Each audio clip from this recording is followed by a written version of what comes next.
Welcome to 5 days, 5 topics, and 5 ways. The webinar will begin in 3 minutes.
Welcome to 5 days, 5 topics, and 5 ways.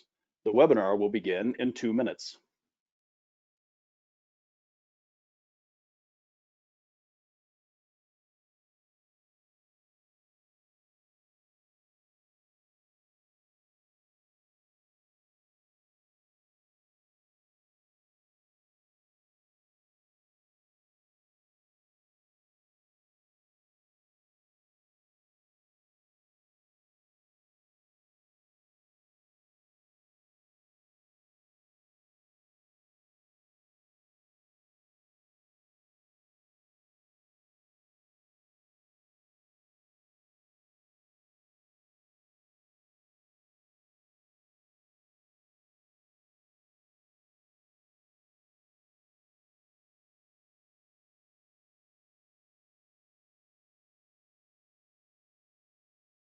Welcome to 5 days, 5 topics, and 5 ways. The webinar will begin shortly.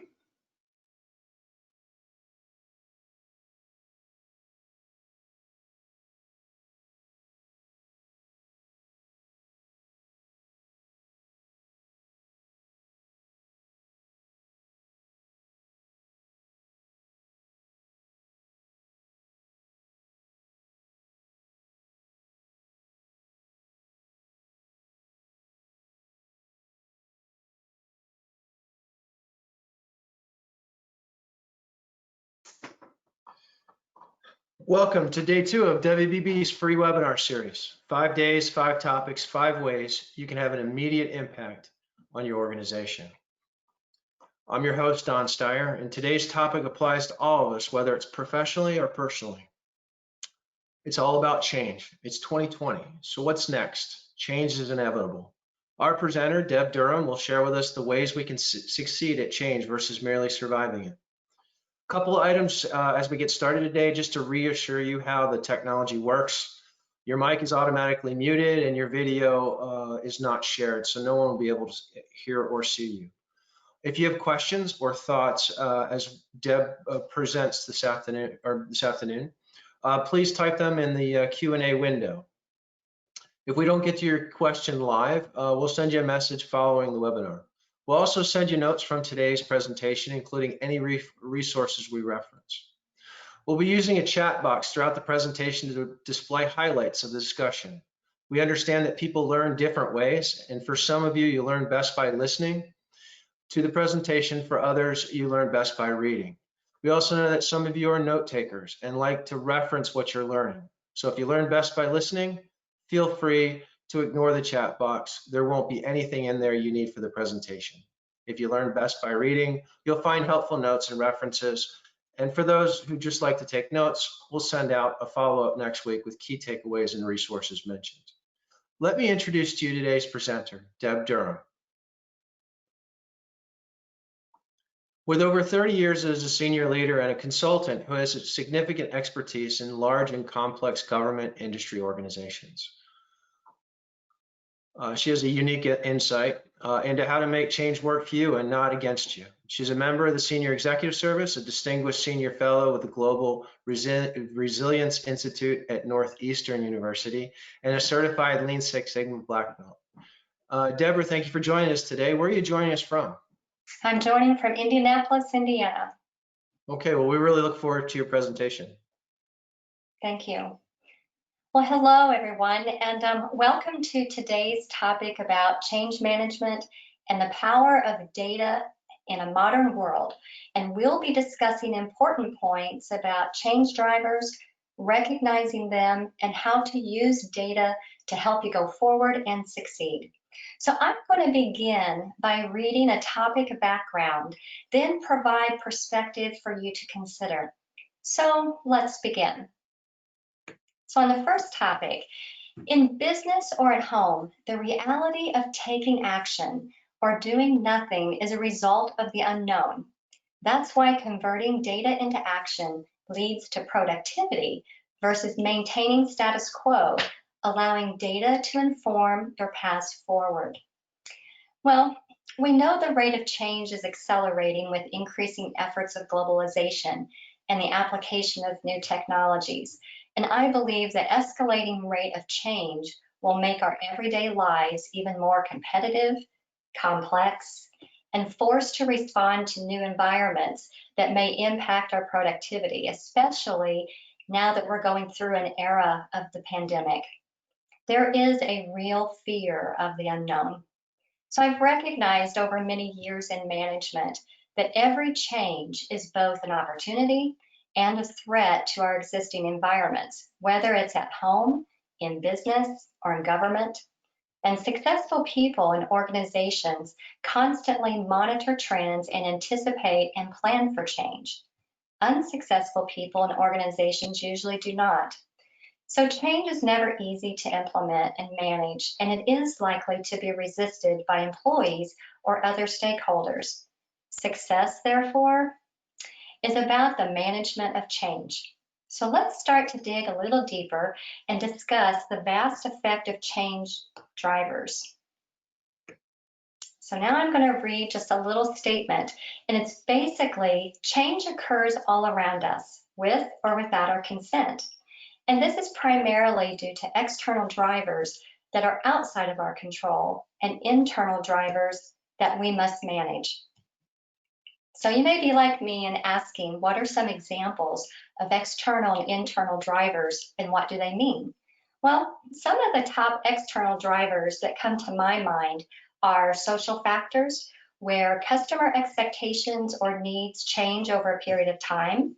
It could be that another is new competition, as changes in the structure of markets and other factors will affect how business and governments operate. And one that is near and dear to my heart are changes in technology as they force new opportunities. So recent years, I've worked with both public and private organizations that have seen a plethora of new technology-based products, leaving much of a conundrum on how to integrate or understand the flow of information. So another example is in our current politically charged environment. Legislation changes may also affect how businesses and governments operate, or economic trends will change customers and employees' habits, and they will adopt or adapt to new economic climates, forcing businesses to adapt as well.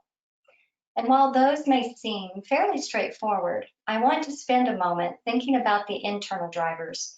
And the nature of internal influences within a business are in constant flux, however within our control.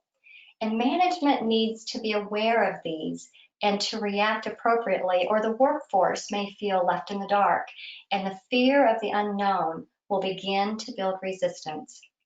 So as I reflect on one organization that I worked for, they needed a major technology overhaul completely across their entire enterprise.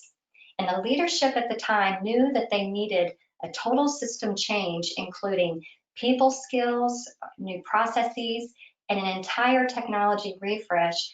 However, few in the organization would truly hit the I believe button. And this was because of too many unknowns, or what we can describe as internal drivers.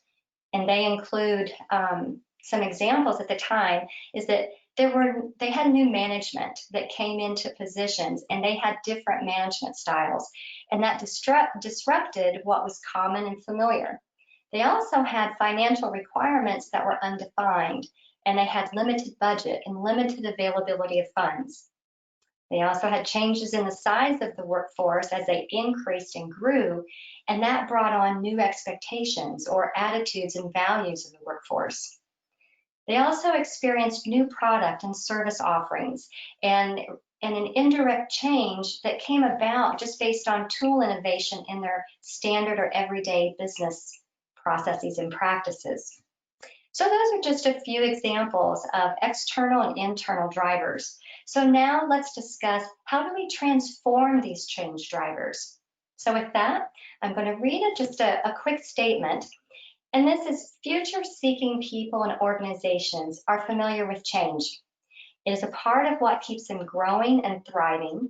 And while change may be common to some, it doesn't always mean that people are comfortable with it. In fact, there are few people who would embrace change with open arms. So for the majority of people, change is a struggle that brings uncertainty. Will this work?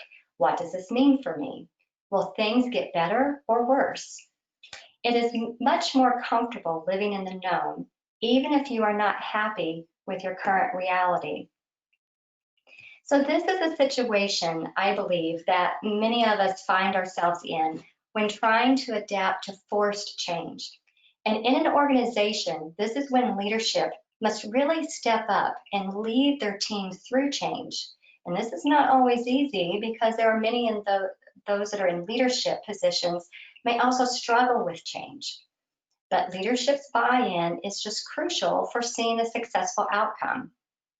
So one of the first steps that I like to think about is to identify the concept of driving forces and resisting forces. So let's talk about that for just a moment. Driving forces promote the change, while resisting forces hinder the change. And force does not imply physical pressure, but it refers to the broad range of internal and external influences at any particular time. So let's think about two questions. First, why does a process or system continue to perform under the current circumstances? And second, what conditions would change these circumstances for better results or better performance? Well, performing analysis can help indicate when the driving and resisting forces are out of balance, creating an opportunity for change. So to help move towards a desired change, a strategy is needed to minimize the resisting forces, or maximizing the driving forces. And these form the basis of change management. And it is the strategy used to implement the change that is so important. While strengthening the drivers would seem the obvious answer, analysis shows us that this can lead to strengthening the resistors, and reducing the resisting forces may actually be more effective. And that's why data matters, so that trust can be strengthened and we remove the emotion from the unknown. So how do we determine which change factors to focus on and inform the strategy? Where do we begin? Well, I believe we begin with converting data into action. So now for some additional background. Data is everywhere, and the volume of data in the world is increasing exponentially. By some estimates, 90% of that data has been created just in the last 2 years and is projected to increase by more than 40% annually. People and organizations are generally overwhelmed with data. And from a change management perspective, that probably means several silos of data spread out across teams, systems, shared drives, individual computers, and your mobile devices. All highly valuable in its own right, but relatively useless unless you have the systems and processes in place to capture and analyze it and convert that data into information or indicators to make it easily understood, operational, or tactical. Strategic decisions based on data-driven information or indicators will strengthen successful outcomes and provide a solid path forward. So let's break that down a little bit. That's a lot to think about. In reality, you will never reach 100% commitment on change initiatives. But what you can do by taking the time to establish the analytic tools and tracking processes is to baseline your change using legacy data that helps you establish your capacity for change. And from there, you can monitor and assess both known and emerging risks to ensure that you have forward-facing view that enables you to assess and pivot as needed to embrace and manage change. Using legacy data helps you to improve change performance over time. So another perspective is just like data matters, understanding legacy and the history of your environment matters. Any person or organization that fails to take stock where it has been on change implementation is doomed to repeat the failure of the past and is unlikely to get where it needs to be. And for the cost of failure, it's high. It's costly for people, it's costly for leaders, it's costly for organizations. However, people and organizations that capture and leverage legacy data can use it as a foundation to better inform and improve change performance now and in the future. By learning from both good and bad experiences, there are clear insights for change leaders about the likely results from new change plans if old practices are repeated. It also means existing strengths can be leveraged and focus areas can be concentrated on for greater success. So now let's move into our last topic and discuss some tools that may help you accept change drivers and implement a solid strategy for future growth and success. So I'm going to take a moment, I'm going to read a little bit of background, and then we will discuss. So massive amounts of data is transforming not only the business landscape, but the way we interact with our customers and people in our everyday lives. Trends are showing organizations that leverage data-driven models and tools on a daily basis in their work make significant growth progress. For example, by using organizational risk assessment tools and modern business intelligence tools to quickly collect existing data, assess and implement plans, provide customers with quick indicators of potential changes to improve efficiencies and effectiveness. So one way that using data-driven analytics can transform the effectiveness of your change management approach is to collect structured and unstructured data to baseline your change initiatives. And by taking a data-informed approach to select indicators of positive change provides a greater chance of success for your change strategy. I have seen this time and time again where change managers want to make the change, but without using all the available data around them, they find themselves spending too much time on trying to figure out what to do and how to know if they are making progress that they end up being a one-person team. So this move to making change management data more central to the planning, implementation, and review of progress supports making the shift from purely a soft art or intuition-based approach to a more hard science or evidentiary approach. Or at the very least, it's about using a more hard science to complement and better inform the gut instinct that you may have, or remove the fear of the unknown, resulting in managed forward progress. So another lesson learned is to prepare yourself or your organization for a successful change initiative by providing a clear definition and an engagement plan of why the change is occurring. Many people get caught up with what is happening and they lose sight of the reason why it is happening. So leaders should communicate with their staff what will be asked of them and explain the benefits of their new initiative. So following up with each individual's role in the effort with why the change is necessary will give them personal accountability to see it through. And accountability is also an important value to uphold when management and engagement plan. Setting expectations and promoting personal accountability, it creates a culture of responsibility. And accountability can be a powerful motivator for employees to perform and reduce the resistance. And personal and staff satisfaction is tied to accountability and the appreciation for managers who also hold those who are not accountable to the standards that are expected. So how do you know an impact is creating the result that you desire on your strategic path? Well, one way is a dashboard-driven approach, and it enables you to measure and communicate on progress, obstacles, wins, and challenges, all in a way that ensures that you can get key stakeholders from top management down to the frontline managers on board, or even your friends and family at home, and truly make positive change everyone's business. So now I want to discuss business intelligence, because business intelligence experts suggest digital assessment and diagnostic tools to get a real-time check on your change initiatives. And by starting to use digital assessment and diagnostic tools or dashboarding, you can get a real-time barometer on how change is being received across teams or functions and your customers.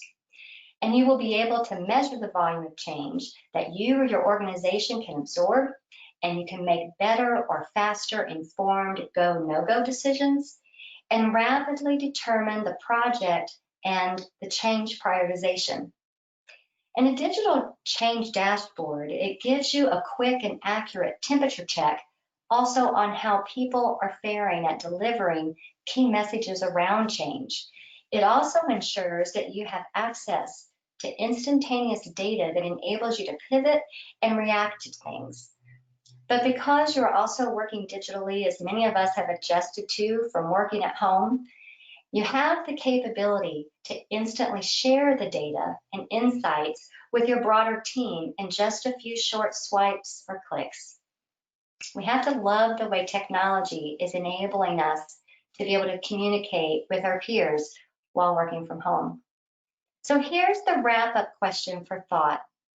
Why are analytics important in a modern and rapidly changing world?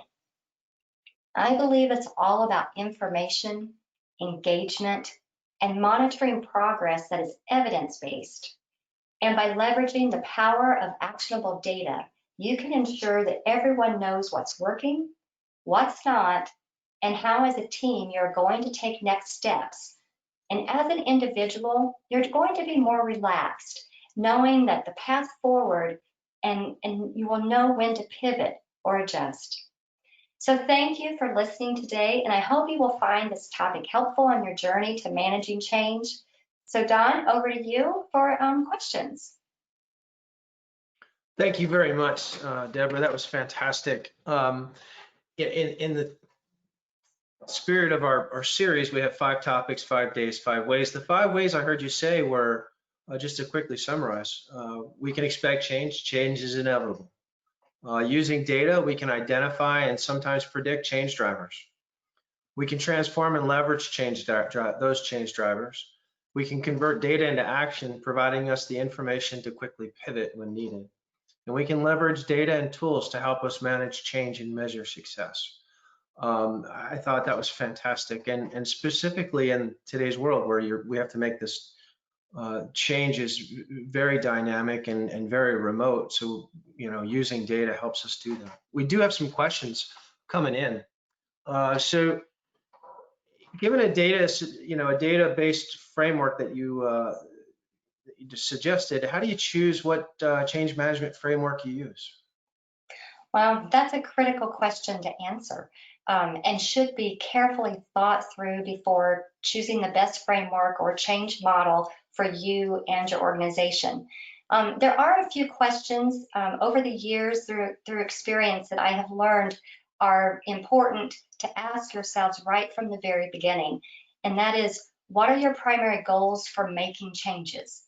And the second one would be, how big is your capacity for change, just as we previously talked about? And third, what is the type of change initiative? Is it people? Is it process, systems, technology?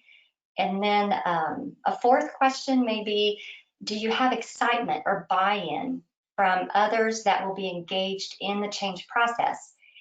And another critical question to ask in choosing a framework or a model would be, to what extent will you need to measure and report progress? So I think these questions will inform your strategy. This is where information gathered from existing data, I believe, really comes in. The data will provide you with indicators to help answer these questions and structure your strategy. So there are many industry frameworks that are highly recommended. However, they are not a one-size-fits-all. Some frameworks and models are simple, some are complex, some are more people-focused, others are more process-focused, and some are really good for digital transformations, while others are good for organizational transformations. So I suggest that you look for a framework that fits your size, your scope, your complexity of use, and the time it takes to manage the tool, or maybe with looking at your budget to see how much your budget will allow you to spend on a tool or the services that you will need to manage it. Okay, well, that's very insightful and very helpful. Another question, what can leaders do to create the climate that becomes the culture that enables continuous change and transformation? Now that's important because it really comes down to the people. You know, one of the best things is just to have open communication and open dialogue. Let the people that are with you be engaged in your efforts. Let them be engaged at the very beginning when you're trying to determine why change is needed, and understand where their perspectives are coming from. And then that's, again, going back to the data side of it, collect all that data and analyze the data to help you provide indicators to show and demonstrate to your employees or to the people who are going to be engaged just exactly what the data, what trends are the data trying to tell you, or what are the indicators that the data is trying to tell you, so that way they have more information, solid information, that they can say, you know, yes, I understand this now, and I understand, I would like to be a part of it. You may also have employees that just are, I would say, maybe fearful of change in general, and they just don't want anything to do with change. They're comfortable in their routine. And I would suggest for those, it's just keep them informed with what's happening. Let them be comfortable to know that something is happening, but you may wait for a better time down the road to really get them engaged. Once that you have a strategy put together, once you have a tool in place, and you can just show over time, and also use peer pressure as others start to get engaged, they will also help to positively influence those who are just fearful of change. So piggybacking on that a little bit, does having a learning organization facilitate the ability to change and transform? And if so, what can leaders do to drive learning into their organizations? Oh, I absolutely think that learning in an organization is very helpful. One, it keeps our minds open, and it allows us to explore new areas of styles or processes or tools, or we can maybe even see a vision for what the future could be in as change is incorporated. So, you know, when you have a learning organization that tries to promote additional insight, that is just it's a tool in your toolbox, just to help bring everybody together and make sure everybody's on the same page. Okay. Last question, how can rich qualitative data be used to provide insight that can help leaders craft a change management strategy? That's a good question. I have to think about that just a little bit. You know, data, when I mentioned earlier that data is structured and data is unstructured, pulling all of that information together collectively, you actually get to kind of see a 360-degree focus. And when you start digging into the data and you look at the data to see how it's connected, or where you have maybe some points where you can quickly identify where you can find efficiencies, or you can identify where maybe there can be better performance, or just basically you just need to do things differently to make your own daily routine easier. And so there are numerous ways to be able to use data to help inform that strategy, but it really goes back, I believe, to it helps define how to make what are your primary goals? What goals do you have and why are they important? It also, that data helps to determine your size and scope of the change, your capacity, how much is you or your organization going to, I guess, be able to tolerate, what will be the temperature for going through a change initiative. And also that data can help really determine what will be affected from the change, whether is it just going to affect people? Is it going to affect that you need to find new processes or adapt a new policy? Will it identify if you need to pay attention to certain systems or technology to be able to incorporate that in? And the data also gives you just a firm foundation that's more evidentiary type of an approach. Well, that was great. Thank you for spending the time to share your insights. For everyone, as a reminder, we'll send you the notes from today's presentations, as well as any resources that were referenced. Join us again tomorrow and feel free to invite others to do the same. 10 a.m. Pacific, 1 p.m. Eastern, and tomorrow we'll dig into the power of networking and how we leverage the most powerful tool in our toolboxes to successfully transition from service to serving. Again, same time tomorrow, and thank you so much for spending time with us today.